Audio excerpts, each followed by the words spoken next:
What's up guys, T-Mart here, and today I've got something a little bit different for you all. So over the past couple of days, I've been traveling, I have not been home much, and unfortunately I didn't get a chance to record a normal episode of Siege for you guys for today's video. So I thought instead of just completely skipping Siege today, why don't we talk about everything we know so far about the upcoming expansion for this game. So if you guys don't know, the Season 3 expansion, Blood Orchid, is coming out on August 29th, which is just 9 days from now, less than 9 days from now, which is really exciting because it's bringing 3 new operators as well as 1 new map. So it's going to be a ton of new content to play. I can't wait. Obviously, I'm obsessed with Siege right now, so I can't wait to just play it just because I enjoy the game. And then I also can't wait to bring you guys videos on all these new operators and the new map and stuff like that. So it's going to be really interesting, and actually over the past couple of weeks, we've had a ton of leaks on what we can expect here, as well as a couple of confirmations from Ubisoft on exactly what we can expect. So I figured we could round all that up,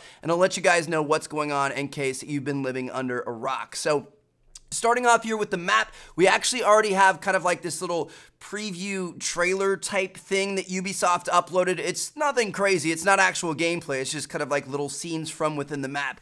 But the map is based on an abandoned theme park on the shores of Hong Kong. So it was some sort of like bad guy base camp. They kind of like outfitted it to be their home base. But it used to be this like lively theme park. So it's been abandoned for quite some time, and you guys can see it's pretty scary. Like it's gritty, it's intense, and it definitely does have some sort of a fear factor to it. It looks like it could be haunted in a way, and I don't know, I feel like it looks really unique. I don't think we really have any other maps that kind of give me this vibe, and I can't wait because it's going to be kind of intense. It's going to be, you know, a lot of little places to you know, kind of hide and creep around in the shadows because everything's so dark and grungy, and there's vines and stuff growing everywhere. So I don't know, it looks like it's going to be a pretty cool map. I can't wait to check it out. Hopefully it plays just as good as it looks. Now let's take a look at these operators. So this is where it gets crazy because we've got 3 new operators, which means 3 new abilities and all sorts of new weapons and equipment and stuff like that. Like,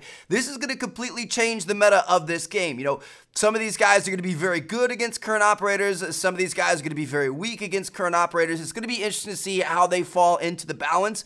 And who knows, maybe a couple of these could be like the new go-tos that are always chosen and you see on the Pro League and stuff like that. So I'll have to wait and see what happens. But starting off, we've got Ying. So this is the only one that's been officially confirmed by Ubisoft. Now, the other 2, we do know about them. We've seen screenshots. We've had stuff leaked. Technically, it's not 100% true, so I guess it is subject to change. But Ying is 100% confirmed. So Ying's ability is called Candela, and it's a cluster of flash charges that can be thrown or attached to surfaces. Now, we haven't truly seen these things in action. All we got was a little teaser, which you guys can see right here. She's throwing this like rolling grenade that rolls along the ground into the room there. So she's an attacker, and she's gonna have a cluster flash charge that she can roll into a room. Think about how freaking good that's gonna be. And it's a cluster, so it's gonna roll in there, it's gonna explode into a bunch of little flashbangs, and it's gonna flash that entire room. Like, that is gonna be super effective, and I can't wait to see, you know, just how good it is. Now, like I said, it does say that it can be attached to surfaces, so that sounds like it could be pretty useful for roamers. So, you know, think about how you probably have a couple of these things, I don't know, 2, 3, something like that. So think about how you could put one of them behind your team, like on a wall or on a ceiling or something like that, so that when Cav or some other roamer comes up and tries to flank you guys, that goes off. It lets you know they're there, and then they're, you know, blinded and they can't see anything, so you can easily take them out. And then meanwhile, you're throwing these things ahead of you, just kind of stunning everything in your way as well. So I don't know, I've got a feeling this one's going to be pretty good. I can't wait to see just how good it is, but it sounds pretty interesting. Now, we also know the weapons for Ying. So her first primary is going to be the 612. It's a semi-automatic 12-gauge shotgun with a 6-round cylindrical magazine. So this is like a revolver. It's like, think like an old school West 6-shooter, but in shotgun form. So it's going to be semi-auto. You can just pull the trigger as, pretty much as fast as you can for 6 shots, and then you're going to have to somehow, take this giant cylinder out and put a new one in or something like that. But it sounds like it's going to be pretty effective. I like the semi-auto shotguns in this game. I don't really like the pump actions that much, so I'm definitely going to give that thing a try. Her second primary is going to be the T95 LSW. So a lot of you guys have probably seen variations of this weapon in Call of Duty and Battlefield and stuff like that. Think about the L86 LSW, and there's been a couple in Battlefield, but basically it's a bullpup light support weapon. It's got a few different variations. Some of them are closer to assault rifles, so it's got that good medium range. It's light though, so you can maneuver it pretty well. Some of them are more like an LMG, so that obviously is better at medium to long range, but it's going to be heavier, harder to maneuver. So it's going to be interesting to see where she ends up in terms of her armor versus speed. I'm assuming she's going to be a 2-speed. I would guess she's going to be a 2-2, but she could be a 1-speed with a 3 armor. We'll have to wait and see what happens. But yeah, so she's got that. For her secondary, she's got the Q929 handgun. I don't really know too much about that thing, but it's good to be there, so that's good. And then also, Rainbow, actually, they put up a blog post about Ying. I'll link it down in the description. And they've got a little bit of kind of a description of who she is and what she does and where her place in the universe is. And, it's interesting if you guys want to check it out. But I wanted to point out the main paragraph that really made me laugh. So check this out right here. It says, soon after, she met and collaborated with former SAT operator Echo during a security operation named Blackjack. The two to ensure the protection of Japan's representative during the World Trade Organization's ministerial conference held in Hong Kong. It was reported that she became personally involved with Echo at the time, but their relationship ended a year later. So, holy cow, Ying was banging Echo. My goodness, they had a relationship. They were boyfriend, girlfriend. They were doing their thing, but it only lasted a year. But I thought that was kind of funny. I never really heard too much about the backstory of these operators. Is that a thing for all the current ones? I don't know. I've never heard of it. But, when I saw this posted on the official Rainbow Six blog post, I just found it kind of funny. So, yeah, Echo and Ying, they were a thing at one point. So, we're going to have to watch out for that. But, anyway, so that's Ying. That's everything we know about her so far.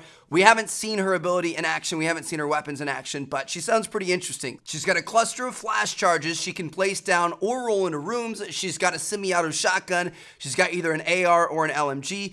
Overall, she sounds like a pretty solid offensive operator. We'll have to see where she fits into the mix. Now, moving on to the other two operators, we do know a decent amount about them, primarily about their names and their abilities. We don't know anything about their weapons yet, and all of this is unconfirmed at this point. I mean, we do have solid leaks and screenshots and stuff, so it's not like we're, pulling out of left field, just randomly making stuff up. This is close to what is going to be in the game. We just don't know if it's exactly what's going to be in the game. So keep that in mind for these next two. But the first one is going to be Ela, and she's got the Gruzmat mine, GRZ-MOT mine.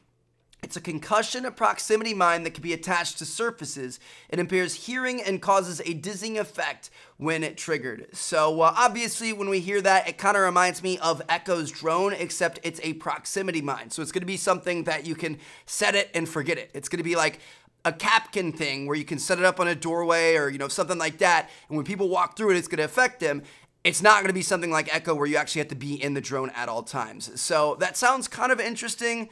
I don't know, I almost feel like I'd rather have Echo's drone because it's nice to be able to move your drone around and see where the attackers are coming from and stuff like that, but who knows, again, like I said, there could be another trick up the sleeve about this. We'll have to wait and see what happens. So that was Ela, and then finally, we've got Lesion, Lesion, His ability is going to be Goo, which is just G-U. I don't know if that's how you say it, but it says that it injects enemies with a toxic compound delivered through mines, damages enemies, and limits their speed. So this is going to be really, really interesting. He sounds like he could be huge. So it's going to depend on exactly how these mines work. It doesn't say that the mines have a proximity, ability to them. So I'm assuming it's not going to be something where if somebody walks close to it, it's going to go off. I'm assuming you actually have to step on it. So think about like a frost trap or something like that. So think about a frost trap, like you're hopping through a window or hopping over a deployable shield or something like that. You step in it and it slows you down. So it's kind of like barbed wire.